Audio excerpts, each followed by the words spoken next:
Hello दोस्तों, स्वागत है आप सभी का हमारे YouTube channel AR math classes में। इस चैनल पर आप सभी को कक्षा 10 के सभी वीडियोस चैप्टर वाइज मिलेंगे। अतः आप सभी इस वीडियोस को ज़्यादा से ज़्यादा शेयर करें, जिससे कक्षा 10 में पढ़ने वाले सभी विद्यार्थियों का अधिकतम फायदा हो। तो इस सेशन में हम शुरुआत करते हैं कक्षा 10 का पहला चैप्टर वास्तविक संख्याएँ। तो हम मैक्सिमम जो सवाल लेंगे या जिस किताब का उपयोग हमने किया है क्लास 10th के वीडियोस बनाने के लिए, वो है मनोहर रे। तो सबसे पहले हम देखते हैं कि वास्तविक संख्याएं पढ़ने से पहले कुछ चीज़ें आपने क्लास 9th या और उससे पहले पढ़ी रही होंगी, जैसे प्राकृत संख्याएं, पूर्ण संख्याएं, पूर्णांक, परिमेय संख्याएं, अपरिमेय संख्याएं। चूंकि इनका उपयोग बार बार होना है तो एक बार इसका रिवीजन हम कर लेते हैं। तो प्राकृत संख्याएं एक, ये 1 2 3 4 5 6 7 8 9 10 डॉट डॉट, ये संख्याएं क्या हैं? प्राकृत संख्याएं कहलाती हैं। अगर इन्हीं संख्याओं को 0 से शुरू कर दें, 1 2 3 4 5 और कोई परिवर्तन नहीं, अप टू 10, तो ये संख्याएं क्या क्या कहलाएंगी? पूर्ण संख्याएं। अगर 1 से शुरू हैं तो प्राकृत संख्याएं, और वही 1 नहीं बल्कि कहाँ से शुरू हों? 0 से शुरू हों, तो वो आपकी कौन सी संख्याएं हो गई? पूर्ण संख्याएं। पूर्णांक तो आप यहाँ देख रहे हैं, ये 1 2 3 4, यानी ये जितनी प्राकृत संख्याएं हैं वो सारी क्या हैं? पूर्णांक हैं, डॉट डॉट। और चूंकि इनके सामने कोई चिन्ह नहीं लगा है तो प्लस होगा, यानी धन पूर्णांक। और एक संख्या आपकी 0 है जिसे हम 0 पूर्णांक कहते हैं, और उसके ठीक पहले -1 -2 -3 ऐसे डॉट डॉट। तो हमने देखा कि पूर्णांक कितने प्रकार को हो गया? एक ये 1 2 3 4 5 डॉट डॉट धन पूर्णांक। 0 न तो धन है ना ही ऋण है, और ये -1 -2 -3, इसी प्रकार आगे भी -4 -5, ये क्या है? ऋण पूर्णांक। यानी ऐसी संख्याएं जिनके सामने ऋण हो, ऐसे पूर्णांक जिनके सामने ऋण लगे हों, वो सब क्या हो गए? ऋण पूर्णांक। ऋण नहीं लगे हों तो वो सब क्या हो गए? धन पूर्णांक। और एक आपका 0 पूर्णांक। और वे संख्याएं जिन्हें P/Q के रूप में लिखा जा सकता है उसे हम कहते हैं परिमेय संख्याएं, जहां P और Q पूर्णांक हैं। जहां P और Q पूर्णांक हों, परंतु पूर्णांक हैं, परंतु Q नॉट इक्वल टू 0, परंतु Q नॉट इक्वल टू 0, यानी Q 0 पूर्णांक नहीं होना चाहिए। एग्जाम्पल देख लेते हैं, जैसे 3/5। यहाँ आप देखिए 3 पूर्णांक है और 5 पूर्णांक है। ये संख्या के निम्नतम रूप है, दोनों पूर्णांक हैं, अतः ये संख्या क्या हो गई? परिमेय संख्या हो गई। दूसरा एग्जाम्पल लेते हैं, जैसे ये 8/11। 8 भी आपका एक पूर्णांक है और 11 भी आपका क्या है? पूर्णांक है। और जब दो पूर्णांक भिन्न के रूप में लिखा हो, यानी वो सारी भिन्नें जिनके अंश और हर पूर्णांक हों, क्या हैं?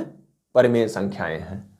एक और एग्जांपल लेते हैं, जैसे 16/19। ये क्या है? ये भी पूर्णांक है, क्योंकि 16 भी पूर्णांक है और 19 भी पूर्णांक है। अगर 0/5 की बात करें तो 0 भी एक पूर्णांक है और 5 भी एक पूर्णांक है, तो ये भी क्या होगा? एक परिमेय संख्या होगी।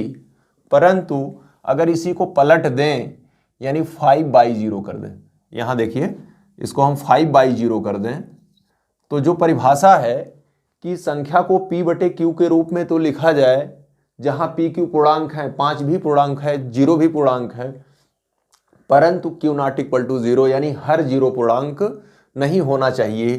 तो ये जो संख्या है ये परिमेय संख्या नहीं है, यानी वो सारी भिन्नें जिनका हर 0 के बराबर हो वो परिमेय संख्या नहीं है। अगला है अपरिमेय संख्या। तो कुछ ऐसी संख्याएं जो करड़ी में होती हैं, जिनका वर्गमूल आप नहीं निकाल सकते, जिनका वर्गमूल शांत दशमलव या पुनरावृत्त दशमलव नहीं आता है, जैसे करड़िम 2 हो गया, करड़िम 3 हो गया, करड़िम 5 हो गया। अब अगर करड़ी 6 बात करेंगे तो करड़ी में 6 भी तो 2 × 3 है, तो वो भी क्या है? अपरिमेय संख्या है। ऐसी बहुत सारी संख्याएं हैं जो करड़ी में हूं, जिनका पूर्ण रूप से वर्गमूल निकालना संभव ना हो, मतलब शांत या पुनरावृत्त दशमलव के रूप में ना प्राप्त हो, वो सारी संख्याएं क्या हैं? अपरिमेय संख्याएं हैं। चाहे ये ऐसे हों या जैसे √2/5। यहां हम देख रहे हैं ये बटे के रूप में या भिन्न के रूप में जरूर है, लेकिन इसका अंश क्या है? √2 है, जो एक पूर्णांक संख्या नहीं है। और जब ये पूर्णांक नहीं है तो ये क्या होगी? अपरिमेय संख्या होगी। जैसे अगर हम इसकी बात करें √4/3, अब ये परिमेय है कि नहीं? तो चूंकि करड़िम 4, इसका मान हो जाएगा 2, यानी 2/3। आप थोड़ा सा सरल कर लीजिएगा, 2/3 एक परिमेय संख्या है, यानी करड़िम 4/3 एक परिमेय संख्या होगी। अब जो हमारा मेन टॉपिक है वास्तविक संख्याएं, तो हम वास्तविक संख्या किसे कहते हैं?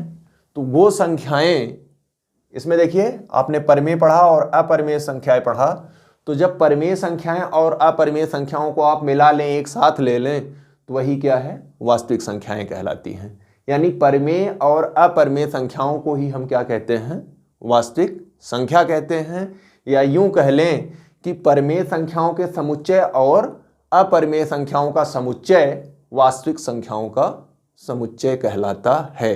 यानी सिंपल आपके बुक्स में जो लिखा है मनोहर एक किताब में कि परिमेय संख्याएं और अपरिमेय संख्याओं को हम वास्तविक संख्याएं कहते हैं, यानी यही लिख देते हैं, परिमेय और अपरिमेय संख्याओं को, परिमेय और अपरिमेय संख्याओं को वास्तविक संख्याएं कहते हैं। वास्तविक या रियल नंबर, वास्तविक संख्याएं कहते हैं। तो परिभाषा एकदम बिल्कुल क्लियर होगी। फिर से देख लीजिए, परिमेय और अपरिमेय संख्याओं को वास्तविक संख्याएं कहते हैं।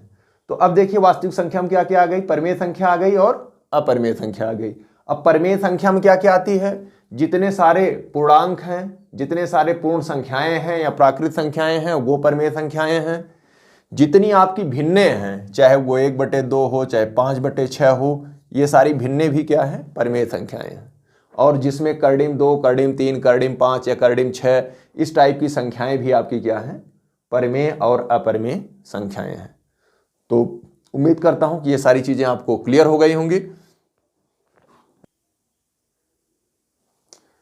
तो अगला हम पढ़ते हैं यूक्लिड विभाजन प्रमेयिका। तो देखते हैं यूक्लिड विभाजन प्रमेयिका क्या है, इसका मतलब क्या है। उससे पहले हम देखिए, हमने लिख रखा है कि 108 में हमने कितने भाग दिया है? 5 से। तो अगर हम 5 से भाग देंगे तो कितना हो जाएगा? 5 दूनी 10, यह आ जाएगा 0, 8, 5 एकन्ना में 5, यहाँ से शेषफल कितना आ गया? 3। अगर 49 में हम 4 से भाग दे दें तो 4 एकन्ना में 4, और फिर आपका रिमेनिंग ये जो आएगा नीचे वो 9, 4 दूना 8, फिर शेषफल कितना बचा? 1। और यहाँ आपका कोई बार जाएगा क्या? नहीं बार जाएगा, तो 0 बार ले जाएंगे, तो ये यहाँ रिमेनिंग क्या बच गया? 5। आपने प्राइमरी कक्षाओं में पढ़ा होगा कि जिसमें भाग देते हैं उसे हम कहते हैं भाज्य, जिससे भाग देते हैं उसे कहते हैं भाजक, और जो बार जाता है वो आपका क्या है? भागफल, और जो शेष बचता है उसे क्या कहते हैं? शेषफल। तो एक सूत्र आपने पढ़ा होगा, शेषफल भाज्य बराबर भाजक गुणे भागफल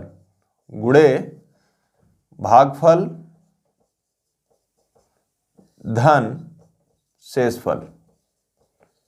ये आपने पढ़ा होगा। यहां देखिए भाज्य क्या है? 108 है। अब एक काम करिए, भाजक कितना है? 5 गुणे भागफल 21। जब 21 में 5 का गुणा करेंगे तो 105 आ जाएगा, और धन शेषफल यानी 3 जोड़ेंगे तो 105 धन 3 108, यानी ये जो ऊपर सूत्र लिखा है उसके हिसाब से ये सही है। आप यहां भी कर लेंगे। 49 बराबर, यहां भाजक क्या है? 49 है। 49 बराबर भाजक 4, भाज्य 49 भाजक 4 और भागफल 12, और शेषफल कितना? 1। और लास्ट वाले में भाज्य यानी जिसमें भाग दिया गया है 5, भाग देने वाली संख्या 6, भागफल 0 और शेषफल 5। एक चीज आप यहां कॉमन देख रहे होंगे, एक संख्या और ले लेते हैं हम, एक भाग और लेते हैं 12। इसमें अगर हम 3 से भाग दे दें, 3 चौक 12, ये शेषफल क्या गया 0।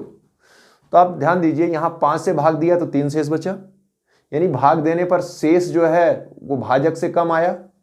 यहां भाग दिए तो 1 शेष बचा, यहां भी कम है। यहां भाग दिए तो कुछ शेष ही नहीं बचा, यानी 0 भी हो सकता है। और यहां 6 से भाग दिया तो शेषफल कितना आया 5। यानी आप एक चीज आप कह सकते हैं कि जो शेषफल होता है वह सदैव भाजक यानी भाग देने वाली संख्या से कम होता है। बस यूक्लिड की जो विभाजन प्रमेय क्या है यही है, यही जो है ना, भाज्य बराबर भाजक गुणे भागफल धन शेषफल। अब हम इसी चीज को देखते हैं लिखते हैं कैसे हैं। तो 2 या दिए गए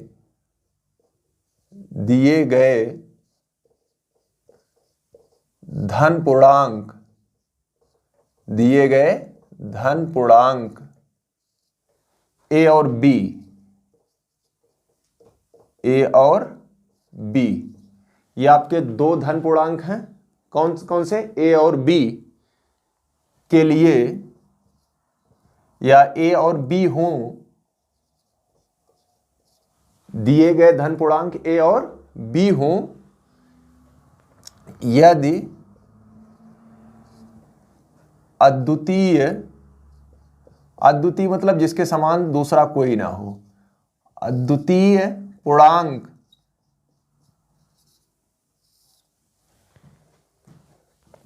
क्यू और आर हो की, अब ध्यान दीजिए कुछ है नहीं, यहां हमने 4 पूर्णांक लिया है, जिसमें पहले 2 तो केवल धन पूर्णांक है, मतलब ये 0 पूर्णांक या ऋण पूर्णांक नहीं हो सकते, जबकि ये 2 अद्वितीय पूर्णांक क्यू और आर कुछ भी हो सकते हैं। तो इसमें क्या कहा गया है कि दिए गए धन पूर्णांक, अब इन धन पूर्णांकों में से एक को आप भाज्य मान लीजिए और एक को भाजक। एक को हम भाज्य मानते हैं जिसमें भाग देना है, और बी को भाजक यानी जिससे भाग दे रहे हैं। तो दिए गए धन पूर्णांक ए और बी हों यदि अद्वितीय पूर्णांक क्यू और आर हो कि ए बराबर क्या हो जाएगा, ए बराबर B Q plus R. B देखिए भाजक, ए भाज्य, क्यू भागफल, और आर क्या है, मतलब ये भाज्य है, ये भाजक है, ये भागफल है, और ये क्या है शेषफल है। और आपने पढ़ा कि शेषफल जो होता है वो 0 हो सकता है या 0 से बड़ा हो सकता है।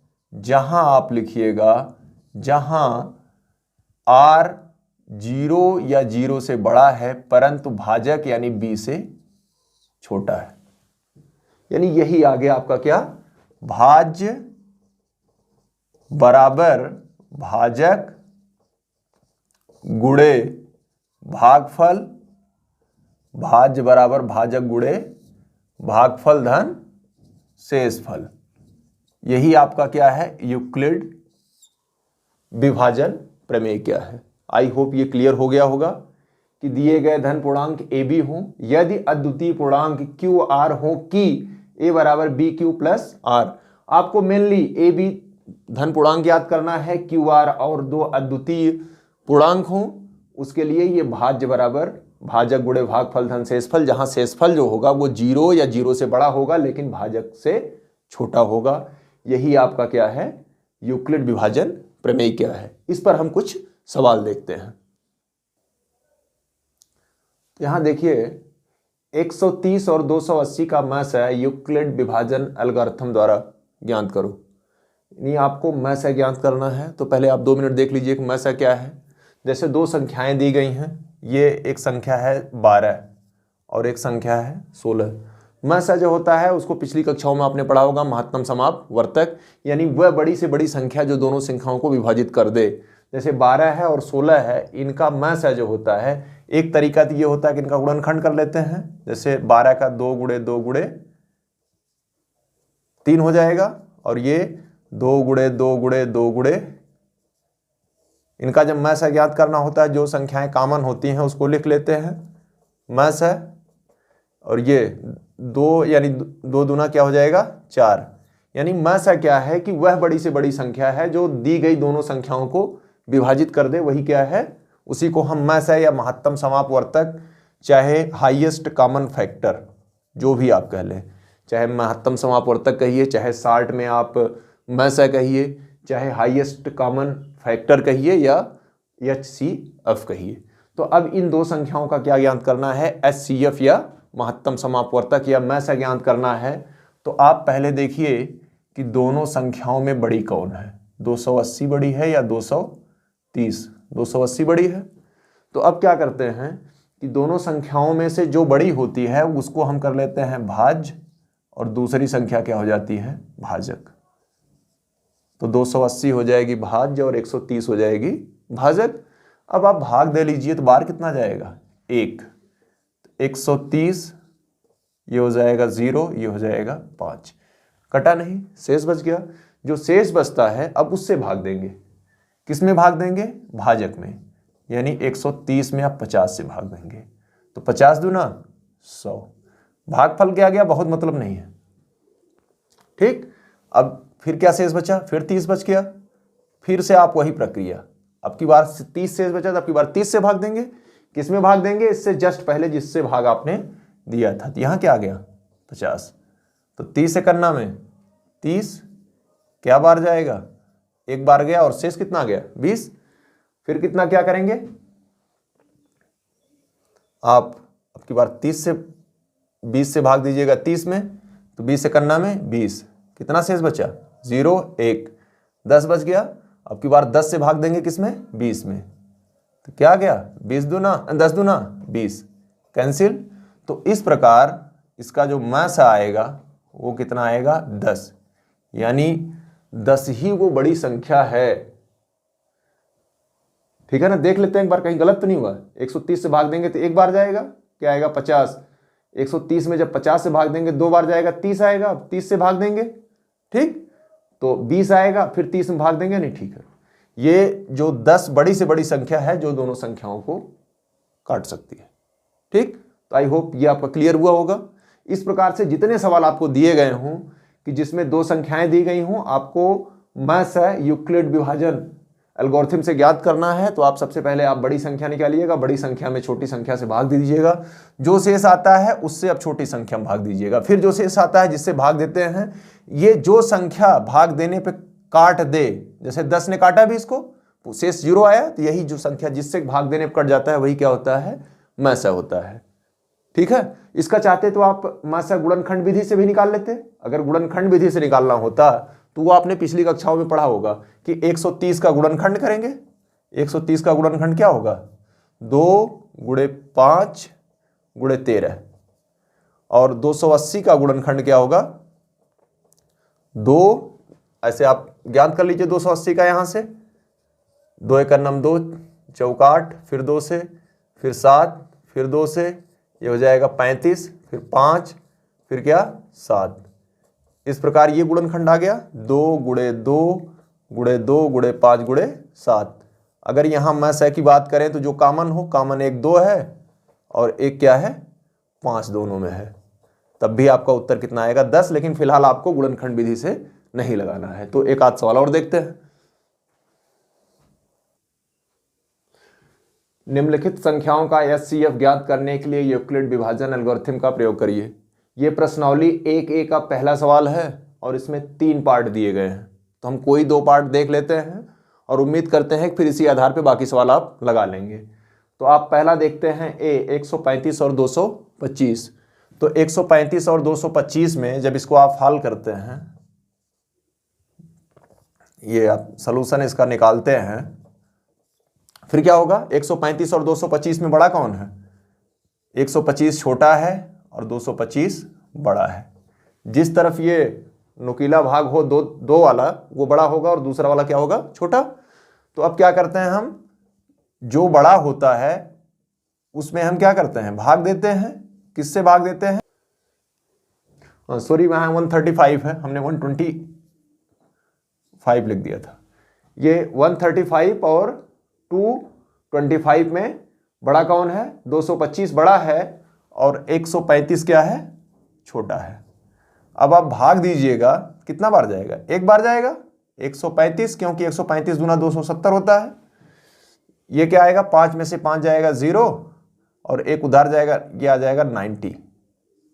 अब क्या करेंगे? 90 से भाग देंगे किसमें? 135 में। अब ये देखिए 135, तो कितना बार जाए? फिर एक ही बार जाएगा, ये आ जाएगा 90। अब ये आएगा 5 और ये आ जाएगा 4। अब फिर 45 शेष बच गया, शेषफल।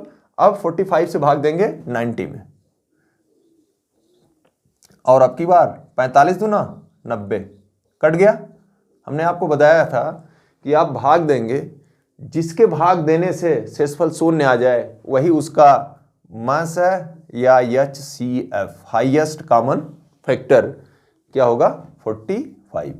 तो आपको चाहे मासा कहे या महत्तम समापवर्तक, या HCF बराबर कितना हो गया? 45। एकदम सेम इसमें भी देखते हैं। ये कितना है? 38,220। 38,220 बड़ा है और 196 छोटा है, तो बड़ी संख्या में छोटी संख्या से भाग देते हैं, और जो काट देता है वही क्या हो जाता है? उसका HCF या मासा हो जाता है। भाग देख लेते हैं। अगर 2 जाएगा, 2 से गुणा करेंगे तो 19 दूना 38, ये ज्यादा हो जाएगा, तो कितना बार गया? 1, तो 196।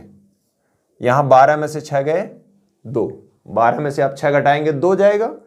यहां फिर आपका 7 बचा है, एक उधार लेंगे 17, 17 में से 9 घटाएंगे तो कितना बचाएगा? 8 और 1। अब फिर ये 2 आ जाएगा। यहां देखिए 196 में आप भाग दे रहे हैं, तो 12 में से जब 6 घटाएंगे तो ये क्या होगा? सॉरी 2 हमने लिख दिया था, ये होगा 6। तो अब देखिए, अब आप इसका एक अंक ढक लीजिए और एक अंक इसका ढक लीजिए, क्योंकि 196 पहाड़त पढ़ नहीं पाएंगे। तो 19 9 171 और ये 186 है, यानी 9 बार तो चला जाएगा। तो फिर 9 6 54, फिर 9 9 81, 81 5 86, और 9 1 9 8 17, ये 1764 हो गया। अब फिर आप घटाइए तो ये हो जाएगा 12, 12 में से 4 गए 8, अब यहां 5 बचा 15 हो जाएगा, 15 में से 6 गए 9, और ये क्या हो गया? 0, और ये भी क्या हो गया? 0। अभी क्या बचा है यहां? 0। तो ये देखिए, एक अंक इसका ढक लीजिए, एक अंक इसका, क्योंकि 196 पहाड़ा तो आप पढ़ नहीं सकते, तो भाग दीजिएगा तो 19 बचे 95, यानी शायद 5 बार चला जाना चाहिए। तो 5 6 30, 5 9 45 3 48, 5 1 9 5 4 9, कट के 0। तो इसका जो मास है या HCF आया वो कितना आएगा? किससे भाग देने में संख्या 0 हो गई? 196 से ही भाग देने में 0 हो गई, तो इसका जो मास आएगा या HCF आएगा 196। तो उम्मीद करते हैं क्लास वाला सवाल भी आप लगा लीजिएगा। देखिए यहाँ 867 बड़ा है और ये 255 छोटा है, तो 867 में 255 से भाग दीजिए, जो शेष बचेगा उससे फिर 255 भाग दीजिए। अगर और शेष बचता है तो फिर जो ऐसे आप करते रहिए, जहां 0 होता है वही आपका HCF या मैसा हो जाएगा। तो हम एक और सवाल देखते हैं। यूक्लिड एल्गोरिथम का प्रयोग से 240 और 228 का HCF ज्ञात करो। एकदम जस्ट जैसे पहला सवाल था वैसे ही है, फिर भी हम देख लेते हैं। 240 और 228 में बड़ा कौन है? अगर 240 और 228 की बात करें तो इनमें बड़ा कौन है? 240 बड़ा है। आपको पता है कि जब यूक्लिड एल्गोरिथम का प्रयोग करते हैं तो जो संख्या बड़ी रहती है उसमें क्या करते हैं? भाग देते हैं। किससे भाग देते हैं? दूसरी संख्या जो छोटी होती है। तो कितना बार जाएगा आपका? एक बार जाएगा। यहाँ 228 होगा, ये 2, और यहाँ एक उधार गया था, अभी 3 बचा है, 3 में से 2 गए 1, अब ये 228 हो गया। अब 228 में भाग देंगे तो 12 इकन्ना में 12 10, 12 9 108। तो इस प्रकार से ये आ गया 0। हमने आपको बताया कि जिससे भाग देने पर शेषफल शून्य हो जाए वही इसका HCF या इसी को हम इसका महत्तम समापवर्तक भी कहते हैं। क्या हो जाएगा? 12। यही आपका क्या हो गया? आंसर हो गया। तो आई होप ये बहुत इजी सवाल है। अब देखिए हम अगला सवाल देखते हैं। तो ये प्रश्नावली 1A का तीसरा सवाल, यूक्लिड विभाजन एल्गोरिथम के प्रयोग से 92,690, 7,378 और 7,161 का HCF ज्ञात करो। ये आपको ज्ञात करना है। तो सबसे पहले हम तीनों संख्याएं जो दी गई हैं उनको हम चाहे सबसे पहले सबसे बड़ी संख्या, उसके बाद उसको मतलब आरोही क्रम या अवरोही क्रम में लिख लेते हैं, तीनों संख्याओं को लिख लेते हैं। तो फिलहाल ये पहला क्या है, 92,690, ये सबसे बड़ी संख्या है। इसके बाद दूसरी संख्या 7,378 और सबसे छोटी संख्या क्या है, 7,161। आप चाहे ऐसे कामा देख लिख लीजिए या फिर आप बड़ा छोटा चिन्ह लगा दीजिए। तो जब इसको हम हल करते हैं तो सबसे पहले तीनों संख्याएं लिख लेंगे। तीनों संख्याएं लिखने के बाद आप दो छोटी जो संख्याएं होंगी उनका मध्य निकाल लेंगे। तो आप लिखेंगे यहां से 7,378 और दूसरा क्या है 7,161 का मध्य, 61 का मध्य या HCF दोनों एक ही चीज है। तो क्या करेंगे, इसमें ये बड़ी है और ये क्या है, छोटी है। तो हम क्या करते हैं, बड़ी संख्या में छोटी संख्या से भाग देते हैं, यानी 7,161 से क्या करिएगा, भाग दीजिएगा। तो देखिए एक बार पूरा चला जाएगा, 7,161, यहां आपका हो गया 7, ये 7 में से 6 गए 1 और 3 में से 1 गए 2, कैंसिल। अब 217 से भाग देंगे किसमें, 7,161 में। जब 7,161 में भाग देंगे तो एक पहले कितनी बार जाएगा, 3 बार चला जाएगा। ये देखिए 716 है, ये 217, तो जब 3 बार जाएगा तो ये कितना हो जाएगा, 7 त्रिक 21, 3 सते 21, 3 एक अन्नम 3 2 5 और 3 दूनी 6, ये आ जाएगा कितना 5। अभी कितना, ये 11 में से 5 गए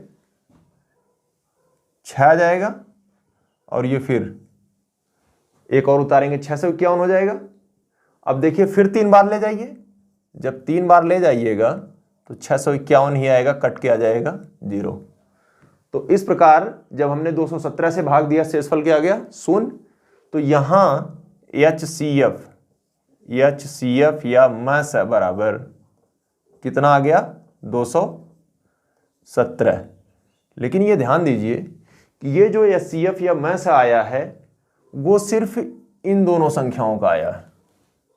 अभी आपको ये भी संख्या है। तो अब ये जो HCF या मध्य आया है इससे भाग दीजिए इसमें, तीसरी वाली संख्या में। अगर पूरा पूरा विभाजित हो जाए तब तो यही मध्य होगा, और नहीं तो फिर वही प्रक्रिया, यानी अब इसका और इसका मध्य निकालिए। यानी फिर आगे जो निकालेंगे, अब क्या निकालेंगे, 217 और दूसरा क्या है 92,690 का मध्य।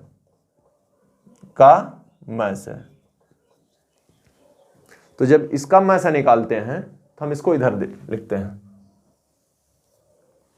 देखिए 92,690 बड़ा है, 217 छोटा है। तो 92,690 में हम भाग देंगे किससे, 217 से। जब आप भाग दीजिएगा देखते हैं कितना बार जाता है। तो ये कितनी बार जाएगा, जब ये भाग देंगे तो 4 बार तो चला जाएगा आराम से। 5 बार लेंगे 2 पचे 10 हो जाएगा, तो 4 बार ले जाइए। तो 7 चौक 28, 4 सते 28, 4 एक अन्ना में 4 2 6, फिर 4 दूनी 8। अब देखिए ये एक उधार लेंगे 16 में से 8 गए 8, ये आपका बच्चा एक उधार लेंगे 11 में से 6 गए 5, ये कैंसिल। अभी क्या बचा हुआ है, 9 बचा हुआ है। देखिए कितनी बार जाएगा, फिर 2 बार जाएगा, 3 बार नहीं जा पाएगा। तो 2 सते 14, 2 एक अन्ना में 2 1 3 और 2 दूना 4। फिर कितना बार गया, ये शेष घटाएंगे, ये 5 आ जाएगा। ये 8 में से 3 गए फिर 5, और ये 155, अभी भी 0 बचा हुआ है। अब कितनी बार जाएगा? 7 बार तो चला ही जाएगा। ये आ गया 7, 7 सत्ते 49, 7 इकन्ना में 7 4 11, फिर 7 दूनी 14 1 15। ये कितना आया? 1, और अब 4 में से 1 गए 3, शेष कितना बच गया? 31 शेष बच गया।